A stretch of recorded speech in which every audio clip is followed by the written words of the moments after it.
হোঁচট খাইতেই পারে মানুষ, চলতে গিয়ে মানুষ পিছলা খায়, তাই বলে কি পিছলা খাইয়া আর সোজা হইয়া দাঁড়ায় না, না ফিরেই থাকে? তো এইটা তো উচিত, ভুল হবে। চলার পথে অনেক দিন চোখ নামায় রাখছি, আজ হয়তো নারীর প্রতি নজর পড়ে গেছে, হ্যাঁ ভুল হইতেই পারে।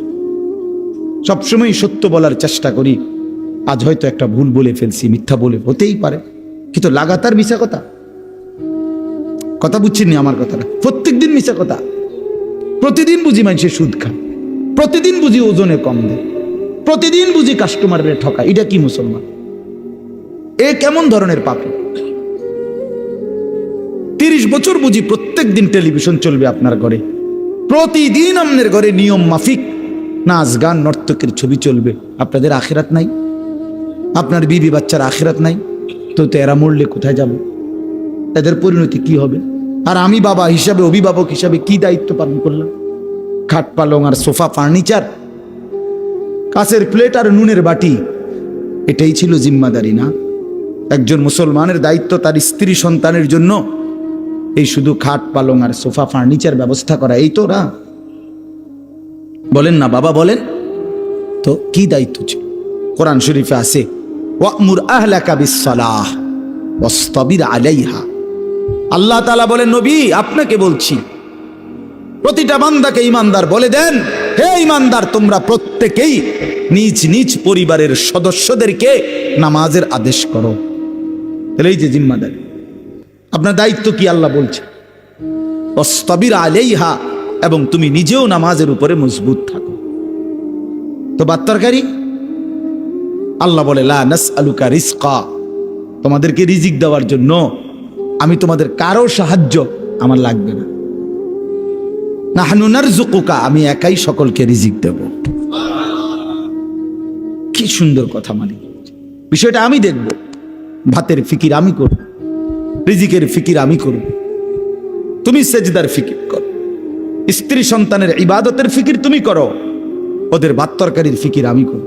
ওমা কুন্না আনিল খালকি গাফিলিন, আল্লাহ বলে, বান্দা আমি আমার একটা সৃষ্টির ব্যাপারে 1 সেকেন্ডের জন্য গাফিল নই। 7 তবক জমিনের নিচে যেই পিঁপড়া হাঁটে, 7 আসমানের উপরে যেই ফেরেশতা হাঁটে, আমি দুইটাকেই সমান নজরে দেখি, একই মুহূর্তে দেখি, একই মুহূর্তে দেখি। হিমালয়ের চূড়ায় আমি যখন আমার সৃষ্টি মাখলুকের রিজিক পৌঁছাই, আটলান্টিক মহাসাগরের গভীরেও তখনই রিজিক পৌঁছাই। আমি আল্লাহ, তুমি আমার কি মনে করছো?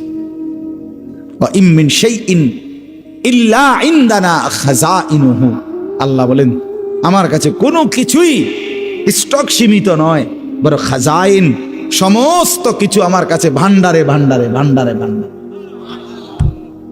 ভান্ডারে ভান্ডারে। তুমি মনে করছো নাকি তাড়াতাড়ি আইয়ে সিরিয়ালে দাঁড়ানোলে শেষ? হেগো না না, ওমা নুনাজ্জিলুহু ইল্লা বিকদারিন মালুম, আল্লাহ বলেন আছে তো আমার কাছে ভান্ডারে ভান্ডারে, কিন্তু আমি নাজিল করি পরিমাণ মতো করে, একসাথে সব না, পরিমাণ করে। বোঝেন নাই? আমি বুঝে কই, মনে করেন আমরা যে অনেক মানুষের চিন্তা বয়স্ক মাঝ বয়সী লোকের, আরে আমি থাকতে যদি গদ দুয়ার টাকা পয়সা বাইল করে দিয়ে যেতে না পারি, ফোলাগারে বিদেশ পাঠাইয়া যেমনে পারি, সুদে পারি, কিস্তিতে পারি, হ্যাঁ আমি থাকতে যদি জিফুতের লেগে কিছু গদ দুয়ার টাকা পয়সার ব্যবস্থা করে দিয়ে যাইতে না পারি, আমি মরলে আহারে তারা কিনব। অনেক মানুষের এটা চিন্তা না, আমি মরলে তারা কিনবো না, আমনে মরলে তারা সবাই ক্ষুধা বহন খাইব, আমনে মরলে পৃথিবীতে ভাত বন্ধ। না না, এই শেষ ভাত আমনের আমলে, এরপরে শুধু বন দিয়ে আর চা দিয়ে ভিজিয়ে খাবো সবাই, হাবটাই শুধু একবার খাওয়াই না। ওনার আমলেই শুধু পৃথিবীতে কাম কাজ আর সব বন্ধ। এরপরে এই জন্য আল্লাহ বলে, বান্দা রে আমার কাছে আছে, টেনশন করো না, আমার কাছে আছে ভান্ডারে ভান্ডারে, কিন্তু আমি একসাথে দেখলে তো সংরক্ষণ করতে পারবা না। এই জন্য আমি আল্লাহ যখন যা প্রয়োজন পরিমাণ মতো নাজিল করে থাকি। তোমার উপরে রহম করি বলে, তোমার উপরে দয়া করেছি বলে দেই, তুমি এমন শুরু করছো কা? তোমার দাদা মরে যাওয়ার পরে তুমি কি মরছুনি? তাইলে এই পৃথিবীতে আগের মানুষ মরে যাওয়ার কারণে কি পরের মানুষগুলো মরে গেছে? তো আমি মরলে তারা কষ্ট পাইবে কেন? কথা বোঝেন না? গত 100 বছর আগের মানুষ যারা মরে গেছে, 300 বছর আগের যারা মানুষ মরে গেছে, তো তাদের কারণে আমগো কি অসুবিধা হয়েছে?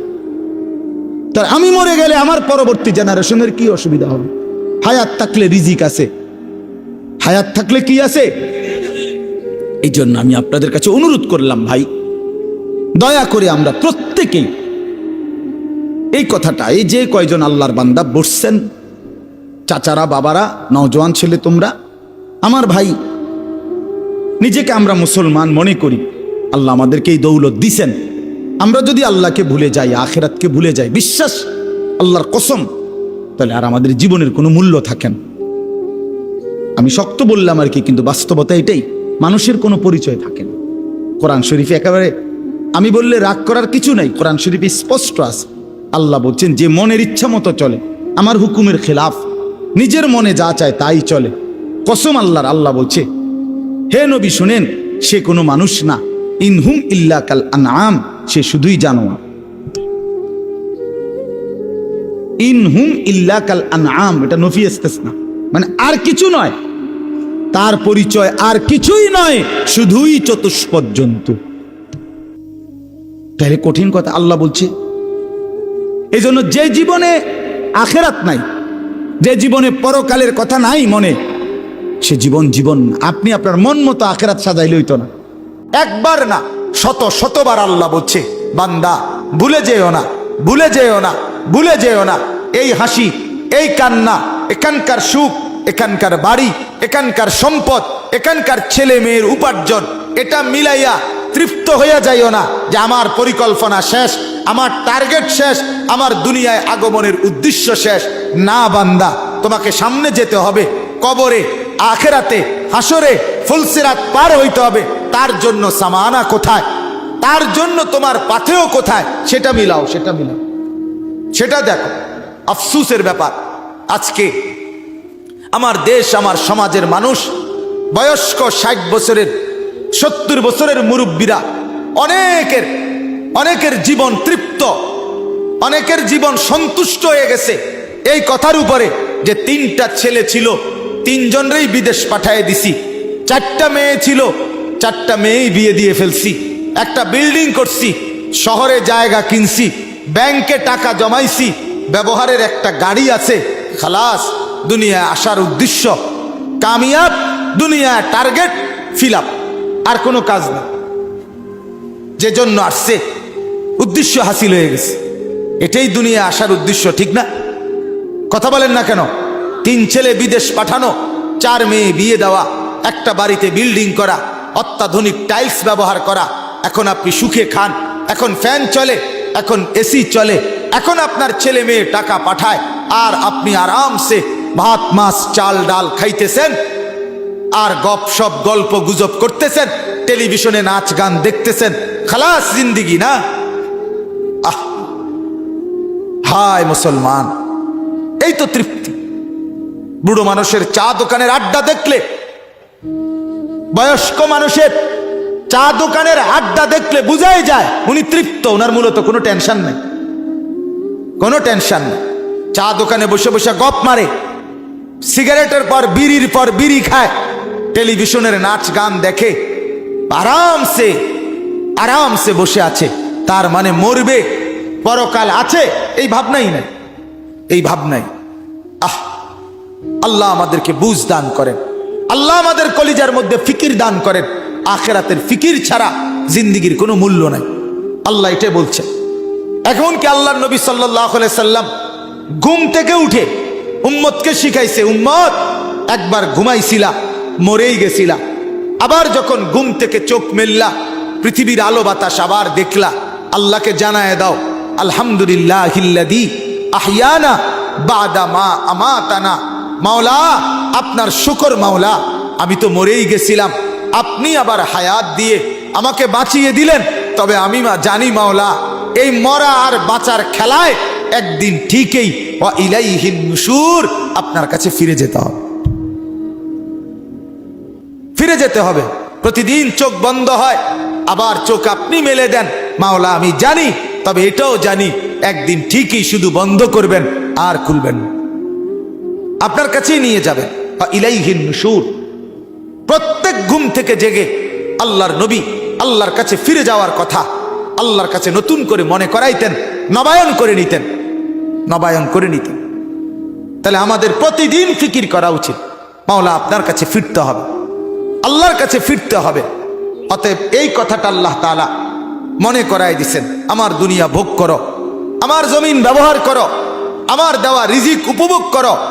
আমি দিয়েছি স্ত্রী, আমি দিয়েছি ছেলে, আমি দিয়েছি মেয়ে, আমি দিয়েছি আলো বাতাস রোদ বৃষ্টি, আসমান জমিন চন্দ্র সূর্য গ্রহ নক্ষত্র, ক্ষেত ফসল ফল ফসল আল্লাহরই দেওয়া। আল্লাহ বলে সবটা নেও বান্দা, শুধু মনে রাখো আবার আসতে হবে, আমার কাছে ফিরতে হবে, আমার কাছে ফিরতে হবে। এটা যদি ভাবি, কলিজার মধ্যে রাখি, তাইলে আর গুনাহ হবে না, আর হারাম হবে না, আর নাফরমানি হবে না। কারণ আমাকে যে যেতে হবে, আমাকে যে হিসাব দিতে হবে, আল্লাহর কাছে যেতে হবে। বলেন হিসাব দিতে হবে কিনা? বলেন, বলেন না সবাই দিতে হবে কিনা? বলেন আল্লাহর কাছে যেতে হবে কিনা? বলেন না। একটা একটা হিসাব দিতে হবে, একটা একটা। ওয়াকুল্লুহুম আতিহি ইয়াউমাল কিয়ামাতি ফারদান।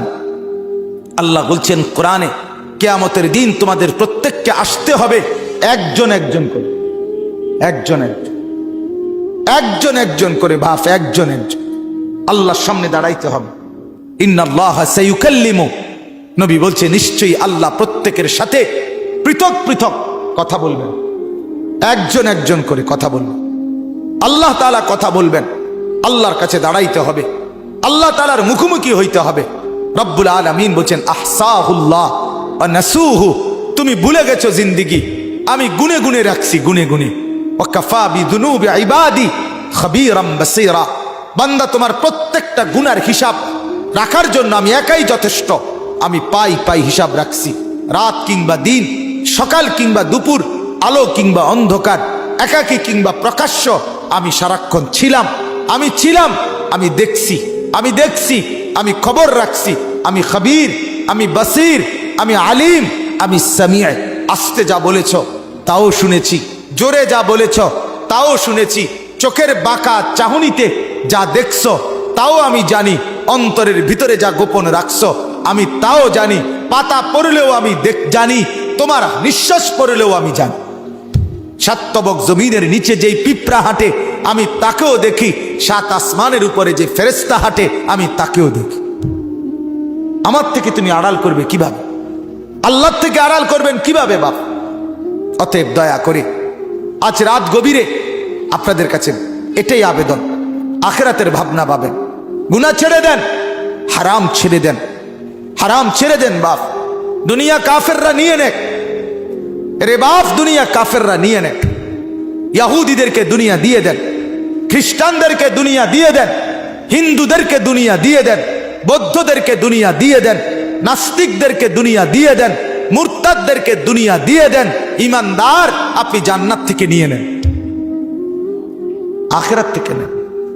হযরতে ওমর রাদিয়াল্লাহু তাআলা আনহু একদিন নবীজির ঘরে ঢুকে দেখছে একটা চাটাইয়ের মধ্যে আল্লাহর নবী সাল্লাল্লাহু আলাইহি সাল্লাম শুয়ে আছে, শুধু চাটাইয়ের উপরে। ওয়াকাদ আসসারা ফি জামবি, চাটাইয়ের দাগ, আল্লাহর নবীর দেহ মুবারকের মধ্যে দাগ পড়ে গেছে। মাথার নিচে একটা খেজুরের ছাল দিয়ে বানানো বালিশ, আর একটা চামড়া ঝুলানো, আর কিছু ছাতু পাউডারের মতো পায়ের কাছে রাখা, যেগুলো পানি দিয়া গুইলা খাবে। হযরত ওমর ঘরের মধ্যে চারটা জিনিস দেখছে, একটা চাটাই, একটা খেজুরের ছালের বালিশ, একটা চামড়া, আরেকটা ছাতু অল্প কিছু খাবারের জন্য। হযরত ওমর অজরে চোখের পানি ফেলে কাঁদতে শুরু করছে। আল্লাহর নবী বললেন, মা ইয়াবকিকা ইয়া ওমর, ওমর কে তোমারে কাঁদালো, কাঁদতেছো কেন? হযরত ওমর বললেন, ইয়া রাসূলুল্লাহ লিমা লা আবকি, আমি কাঁদবো না কেন? আপনার এই দৃশ্য দেখে না কেঁদে থাকি কেমনে, না কেঁদে থাকবো কেমনে?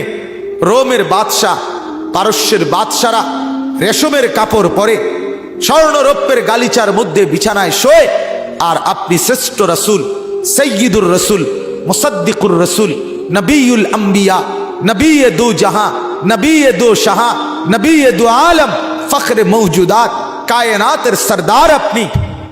আপনার এই হালাত দেখে আমি কাঁদবো না কেন? আল্লাহর নবী, হাদিসের মধ্যে আছে, আল্লাহর নবী বললেন, ওমর, আমা তারদা আন তাকুনা লানাল আখিরাহ ওয়ালা হুমুদ দুনিয়া। ওমর, তুমি কি এতে খুশি হবা না আমরা আখিরাত থেকে নেব, ওরা দুনিয়া থেকে নেয়? ওরা দুনিয়া নিয়ে নেয়, আমরা আখিরাত থেকে নেব। হযরত ওমর চোখের পানি মুছে বললেন, ইয়া রাসূলুল্লাহ, আমি রাজি, আমরা আখিরাত থেকেই নেব, ওরা দুনিয়া দিয়ে দিলাম। ওয়ালাউলা আন ইয়াকুনা আন-নাসু উম্মাতান ওয়াহিদা লাজআলনা লিমান ইয়াকফুরু বির-রাহমান সুকুফাম মিন ফিদ্দা। আজীব আয়াত কোরআনের এটা। আল্লাহ বলে, শোনো বান্দা, ওই বান্দার শোনো, আমি না চাইছিলাম কাফের বেঈমানকে ঘর বাড়িগুলো শুদ্ধা স্বর্ণ রৌপ্য দিয়ে দুনিয়ার ঘর বাঁধাই করে দেই, দুনিয়া তারে দিয়ে দেই পুরাটা, তোমারে জান্নাত পুরাটা দিয়ে দেব। ইমাম ইবনু রজব হাম্বলি রহমতুল্লাহ আলাই তার কিতাবের মধ্যে লিখছেন, প্রতিটা দিন, খেয়াল করে শুনেন, প্রত্যেকটা দিন দুনিয়াবাসীকে ডেকে বলে, হে দুনিয়াবাসী, আমি শুধু আজকের জন্যই, একবারের জন্যই পৃথিবীতে এসেছি, কিয়ামত পর্যন্ত আর আসবো না। হে দুনিয়াবাসী, আমারে নষ্ট করো না, বরবাদ করো না, আমারে কাজে লাগাও। এরপরে তাফসিরে আমরা পড়ছি, সন্ধ্যা যখন হয়, সন্ধ্যা মানে মাগরিবের ওয়াক্তে দিন শেষ হয়ে যায় না, কথা বলেন না, সূর্য যখন ডুবে যায় তখন রাত শুরু হয়, ঠিক কি না বলেন? এই সন্ধ্যার আগে আগে দুনিয়াকে আবারও এই দিনটা, আজকের দিনটা, এটা আবার চিৎকার করে পৃথিবীবাসীকে বলে যে, হে দুনিয়াবাসী, আমি তো শেষ হয়ে যাচ্ছি, একটু নেক আমল করে আমার একটু কাজে লাগাও না। ফজর গেল, জোহর গেল, আসর চলে গেল, একটা সেজদাও দিলা না, আমি বুঝি এমনিই তোমার জীবন থেকে বিফলে হারিয়ে যেত, আমি বুঝি এমনি এমনি হারায় যেত। আহা কি করলো, আহা কি করলো। এভাবে প্রতিটা রাত পৃথিবীবাসীকে ডেকে বলে, হে দুনিয়াবাসী, আমি একবারের জন্যই এসেছি, আর আসবো না কোনোদিন, তোমরা আমারে নষ্ট করো না, কাজে লাগাও। ফজর হওয়ার আগে, সুবহে সাদিকের আগে আগে রাত্রটা আবার ডেকে বলে, আহা দুনিয়াবাসী, আমি তো চলে যাচ্ছি, শেষ হয়ে যাচ্ছি, আমারে কি কাজে লাগাইবা না? সেজদা তাইলে দিবা না? আমার মনিবের জন্য একটা গোলামি করবা না? এভাবে রাত, সারাটা রাত ঘুমে ঘুমে মোবাইল টিপতে টিপতে, নর্তকীর ছবি দেখতে দেখতে, নাচ গান উলঙ্গ দৃশ্য দেখতে দেখতে শেষ করে দিলাম, শেষ করে দিলাম। আল্লাহ আমাদেরকে বুঝ দান করেন। আমার বাপ, আমার ভাই, আজকে আমি আপনাদের সামনে কোরআনুল কারীমের 9টা আয়াত ধারাবাহিক পড়ছি। এই 9 আয়াতের প্রথম কথা, প্রথম বক্তব্য, আমাদের হায়াতের গুরুত্ব দেওয়া। আমরা যেন সময়কে গুরুত্ব দিই, আমরা যেন হায়াতকে গুরুত্ব দিই। কেন? আল্লাহ তাআলা এখানে দেখাচ্ছে, আপনাকে শুনাইতেছি, এই এখন দেখাইতেছি আপনাকে। আল্লাহ তাআলা বলেন, প্রত্যেকটা নাফরমান, পাপী, অবাধ্য, জালেম, নাফরমান, যুবক কিংবা বৃদ্ধ, মা কিংবা বোন, নারী কিংবা পুরুষ, যখন মৃত্যুর মুখোমুখি হবে, মালাকুল মউত আজরাইল আসবে, তে এখানে আছে প্রত্যেকটা মানুষ তার দুনিয়ার হায়াত, এই দুনিয়ার সময়টা আরেকবার কিছুটা সময় আল্লাহ তাআলার কাছে ভিক্ষা চাই, ভিক্ষা চাই। আল্লাহ, আমি বুঝি নাই মাওলা, আমি বুঝি নাই, মালাকুল মউত আজরাইল রে, একটু ফেরত দেন, আমারে আর কয়টা দিন দুনিয়ায় থাকতে দেন। এই মালাকুল মউতকে দেখে বলি, যুবক ভাই, ফিকির করে দেখো বাপ, কি করছো সারাদিন? এটা কি কোনো জিন্দিগি হইল? শুধুই চুলের ফ্যাশন, শুধুই প্যান্ট বদলানো, শার্ট বদলানো, শুধুই দিন নাই রাত নাই, 2 আঙ্গুলে মোবাইল টিপা, নারীর ছবি, অশ্লীল দৃশ্য, জিনা, ব্যভিচার, আর শুধু ছবি তোলা, কুকুর, বিড়াল, শূকর, গরু, ছাগল, হাঁস, মুরগি, জীব জন্তু, মানুষ, বেড়া বেডি, ছোট বড়, নারী পুরুষ, জোয়ান বুড়া, হুজুর, পাবলিক, কিছু অপদার্থের জিন্দিগি বেঈমান এভাবে ওয়াশ করে দিছে মাথা যে তোর কামে হইল শুধু জিডা পাইবি ছবি উড়াই, তোরে খোদা বানাইছে শুধু ছবি উড়াইতে, খালাস। পৃথিবীতে আসার উদ্দেশ্য ছবি তোলা, ছবি তুলবা। শুধু চেষ্টা করবা যেন 18,000 মাখলুকাতের লগে তোমার একটা একটা ছবি থাকে।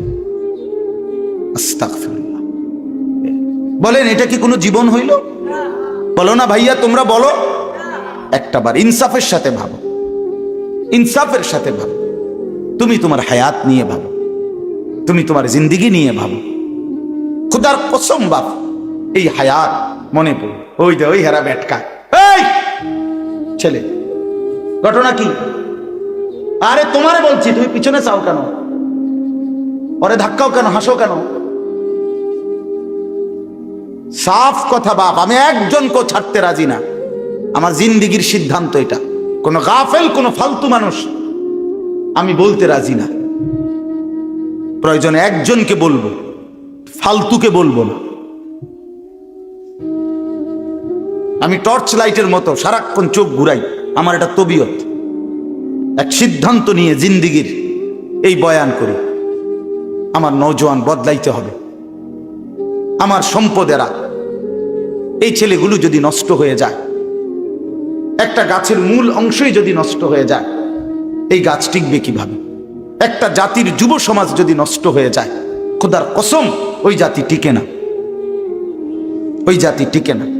পৃথিবীর উত্থান পতন, আলো অন্ধকারের সবকিছু যুবকের দ্বারা। যুবক চাইলে গড়তেও পারে, যুবক চাইলে ভেঙেও ফেলতে পারে, নষ্ট করেও ফেলতে পারে। ছেলেরা বলো, এত নারী দেখা কি হবে শেষ পর্যন্ত ভাইয়া? সারাদিন তোমরা যারা নারী, ছবি, মোবাইল, অশ্লীল দৃশ্য দেখে, শেষ পর্যন্ত কখন থামবা? প্রিয় ভাই আমার, কোন দিন থামবা? কোন দিন, কোন দিন থামবা? তোমার কি কোনোদিন রাত ভোর হবে না? তোমার কি যৌবন শেষ হবে না? তোমার 18 বছর 20 বছরের হায়াত, এটা কি কোনোদিন আর 40 বছর হবে না? একদিন তোমার চোখের পাওয়ার কমে যাবে, একদিন কোমরের ব্যথা বাইরে যাবে, একদিন তোমারও শরীরের সমস্ত অঙ্গ প্রত্যঙ্গে দুর্বলতা চলে আসবে, খুব দ্রুত, খুব দ্রুত। আল্লাহ তাআলা বলেন, সুম্মা নুখরিজুকুম তিফ ওয়া নুকিররু ফিল আরহামি মা নাশাউ ইলা আজালিম মুসাম্মা। আমি মায়ের পেটে সন্তানকে একটি নির্দিষ্ট সময় পর্যন্ত রাখি। সুম্মা নুখরিজুকুম তিফলান, অতঃপর আমি আল্লাহ শিশু এক বাচ্চা হিসাবে মায়ের পেট থেকে বের করে আনি। এরপরে সুম্মা লিতাবলুগু আশুদ্দাকুম, এরপরে সেই বাচ্চাটা তোমরা ধীরে ধীরে শক্তি সামর্থ্যবান হতে থাকো, মানে আস্তে আস্তে কিশোর, তরুণ, যুবক হইতে থাকে। এ হইতে হইতে আগাইতে আগাইতে এর মধ্যে আমি আরো 2টা কাজ করি। আল্লাহ বলেন, একটা হলো অমিনকুম মান ইউতাওয়াফা বিদ ক্বাবলু, আমি এর মাঝে অনেককে এই কিশোর, তরুণ, যৌবন হতে হতে দেই। আর অমিনকুম মান ইউরাদ্দু ইলা আরদালিল উমর, আর কাউকে কাউকে আমি একেবারে চূড়ান্ত বৃদ্ধ বয়সে পৌঁছাই। কিন্তু সবাইকে সমান তালে বুড়া বানাই না। তাহলে যদিও হায়াত 60 মনে করো, সবার তো 60 না প্রিয় বন্ধু, সবার তো 60 না। তোমার যে 60 পর্যন্ত বয়স যাবে তার কি নিশ্চয়তা? তোমার দাদা ঠিক আছে 60 বছর বয়স পাইছে, কিন্তু তুমি যদি না পাও। তোমার বড় আব্বা 90 বছর বাচ্চা ঠিক আছে, তুমি যদি না পাও, তো তওবা করবা কখন? তওবা করবা কখন? ওয়ালাইসাতিত তাওবাতু লিল্লাযিনা ইয়ামালুনা সাইয়্যাত হাত্তা ইযা হাদারা আহাদাহুমুল মাউত ক্বালা ইন্নী তুবতুল আন। আল্লাহ বলেন, ও বান্দা, নাফরমানি করতে করতে যখন চূড়ান্ত মৃত্যু এসে যায়, মালাকুল মউত আজরাইল পৌঁছে যায়, মৃত্যুর গড়গড়া, মানুষের মৃত্যুর পূর্বে শেষ একটা শ্বাস টান উঠে, এই গড়গড়া যখন এসেই যাবে, আল্লাহ বলে তখন তো সব নাফরমান বান্দাই বলবে, আল্লাহ আমি এখন তওবা করলাম। খোদার কসম আল্লাহ বলে, ওয়ালাইসাতিত তাওবা, সেই তওবা আমি আল্লাহর কাছে গ্রহণযোগ্য নয়,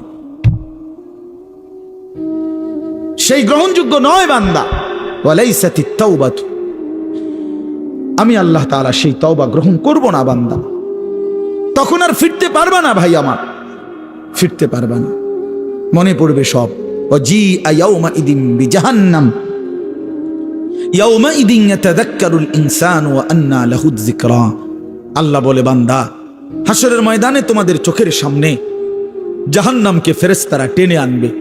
তোমরা যখন নিজ চোখে জাহান্নাম দেখবা, লা তারাবুন্নাল জাহিম, নিজ চোখে যখন জাহান্নাম দেখবা, ইয়াউমাইদিন ইয়াতাযাক্কারুল ইনসান, সেদিন তোমাদের দুনিয়ার জীবনের সব কথা মনে পড়বে।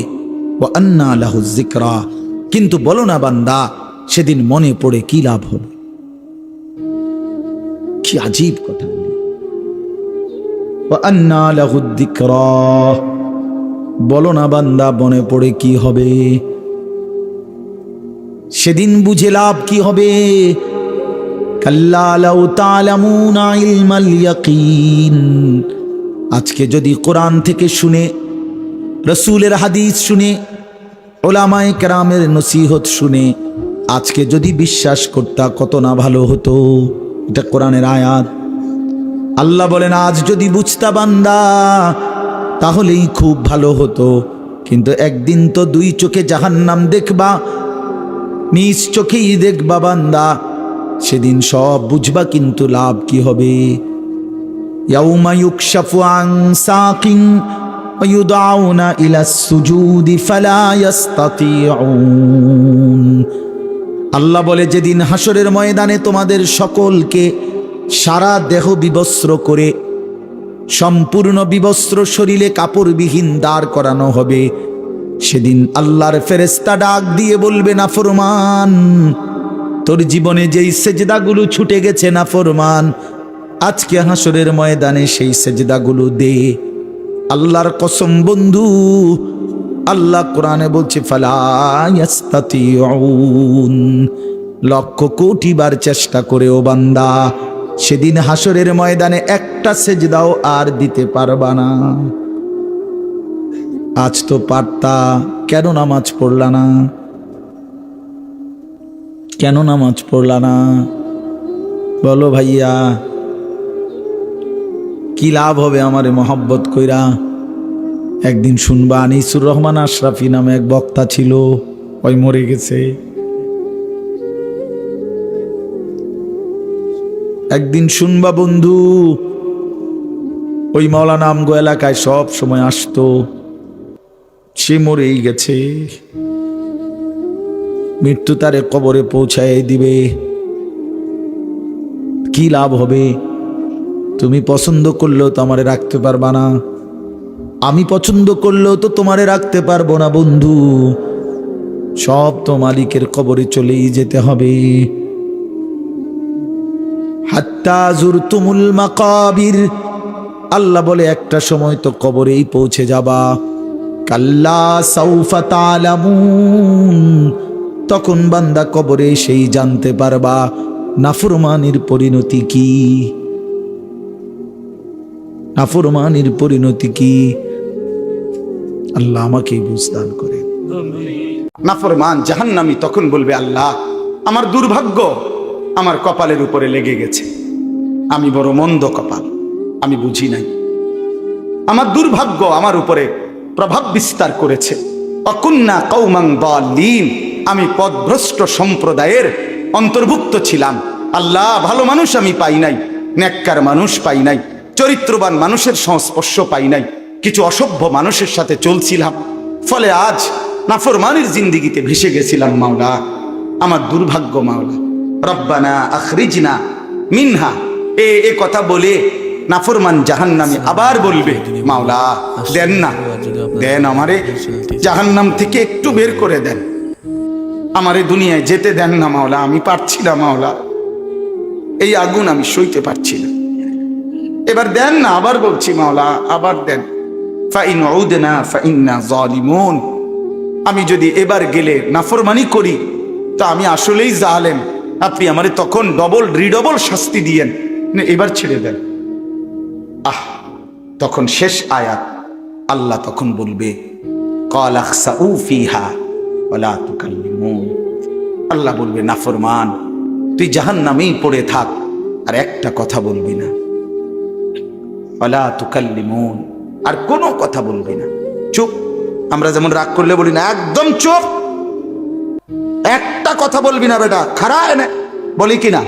এই আল্লাহ বলবে পড়ে থাক বেঈমান নাফরমান জাহান্নামে, ওয়ালা তুকাল্লিমুন, আর কোনো কথা বলবি না, একটা কথা নাই। আর তাফসীরে মাআরিফুল কোরআন স্পষ্ট লিখছে, আল্লাহ যখন কোনো জাহান্নামীকে এটা বলে ফেলবে যে তুই আর কথা বলবি না, খোদার কসম, তখন ওই জাহান্নামী আর মানুষের মতো শব্দ করতে পারবে না, তার জবান থেকে তখন কুকুর কিংবা গাধার মতো নিকৃষ্ট আওয়াজ বের হবে। আল্লাহ আমাকেও মাফ করে দেন, আমাদের প্রত্যেককে মাফ করে দেন। আল্লাহ তাআলা আজকের মাহফিল কবুল করেন। আজকে আপনাদের আমাদের সবাই যেন সময়কে কদর করি। যুবক ভাই, মোবাইলের আসক্তি ছেড়ে দাও, জিন্দিগি কাজে লাগাও, 5 ওয়াক্ত নামাজ পড়ো, ফজরের নামাজ পড়ো। বাবা চাচারা জিন্দিগি সুন্দর করেন, মা বোনরা হায়াতকে কদর করেন, পর্দা পুশিদার জিন্দিগি পালন করেন। আল্লাহ তাআলা তৌফিক দান করেন। কিছু বলবো? হ্যাঁ জি, আমার বাপ দয়া করে, এখন তো এশার নামাজের বিরতি, এশার নামাজের পরে আবার যথারীতি ইনশাআল্লাহ বয়ান হবে। বিশেষ করে আমার আজকের এই মাহফিলের যিনি প্রধান বক্তা, আপনারা সবাই জানেন, আমার পরম শ্রদ্ধেয় বড় ভাই, আমার অভিভাবক, আমার মুরব্বী, যে আমার এই কোলে পিঠে করে পড়ালেখা করাইছে, তিনি আমার শুধু ভাই না, আমার আপন বড় ভাইও। আমি ভাইয়ার কাছে সরাসরি ছাত্রের মতো পড়ালেখা করছি, ছাত্র হিসাবে। ভাই আমার ছোটবেলায় কোলে করে, বাসের সিটে বসায় নাই, কোলে বসাইয়া নোয়াখালী লক্ষ্মীপুর টুমচর মাদ্রাসায় ক্লাস 5-এর পরে দিয়ে আসতো, আবার ভাইয়া আনতো গিয়া ব্রাহ্মণবাড়িয়া দিয়ে আসতো। মানে এত ছোট ছিলাম যে সিটে বহাইতো না, কোলে বইতাম ভাইয়ের। সেই বড় ভাই আলহাজ হজরত মাওলানা মাহবুবুর রহমান আশরাফি দামাত বারাকাতুহুমুল আলিয়া, ভাইয়াও ইনশাআল্লাহ বয়ান করবে।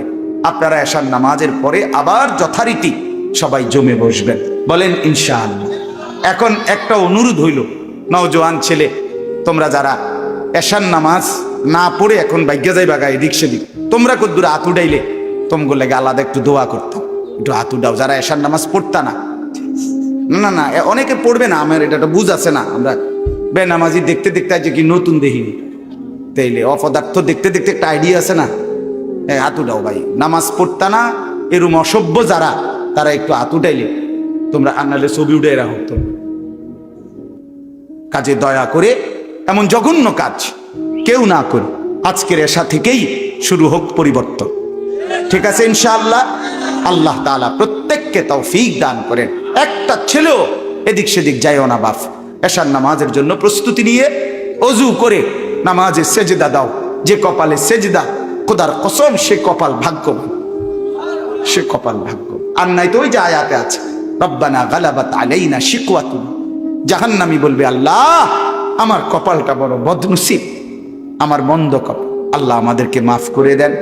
আমার চাচা জনাব আলহাজ মফিজউদ্দিন ভূঁইয়া সাহেবকে আল্লাহ তাআলা কবুল করেন, মাদ্রাসাকে আল্লাহ তাআলা কবুল করেন, আপনাদের সবাইকে আল্লাহ তাআলা ভরপুর বরকত দান করেন, আমিন। সুবহানাল্লাহি ওয়া বিহামদিহি।